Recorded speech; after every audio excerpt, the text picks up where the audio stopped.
আরজিকর হাসপাতালের ঘটনাকে কেন্দ্র করে পশ্চিমবঙ্গ সহ ভারতের নানা প্রান্তে চলমান আন্দোলনের সমর্থনে রাতের ঢাকা চট্টগ্রামের দখল নিল বাংলাদেশের মেয়েরা। দেশটির আর কিছু জেলায় একইভাবে মহিলাদের জমায়েতের খবর এসেছে। গভীর রাত পর্যন্ত বড় জমায়েত ছিল ঢাকা বিশ্ববিদ্যালয়ের রাজু ভাস্কর্যের সামনে। সেখানে কয়েক হাজার নারী মোমবাতি হাতে হাজির হয়ে আরজিকর হাসপাতালে ধর্ষণ খুনের শিকার চিকিৎসক এবং বাংলাদেশের ছাত্র জনতার আন্দোলনে নিহতদের স্মৃতির প্রতি শ্রদ্ধা জানাতে 1 মিনিট নীরবতা পালন করে। সেখানে হাজির ছিলেন ঢাকা সহ রাজধানীর বিভিন্ন বিশ্ববিদ্যালয়ের শিক্ষকেরাও। সেখানে রাত ভোর চলে ভাষণ, প্রতিবাদী গান এবং স্লোগান। উপস্থিত নানা বয়সের নারীরা সমাজকে পুরুষতন্ত্রের জাতাকল থেকে মুক্ত করার কথা বলেন।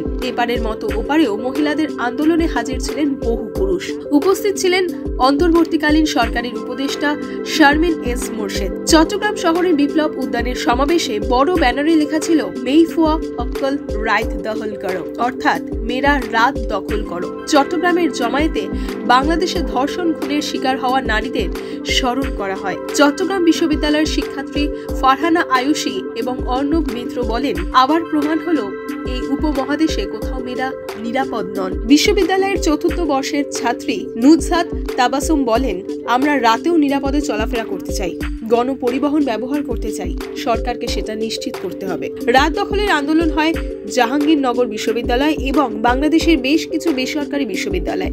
যে শিক্ষা প্রতিষ্ঠানগুলির শিক্ষার্থীরা হাসিনা উৎখাতের আন্দোলনে গুরুত্বপূর্ণ ভূমিকা নিয়েছিলেন।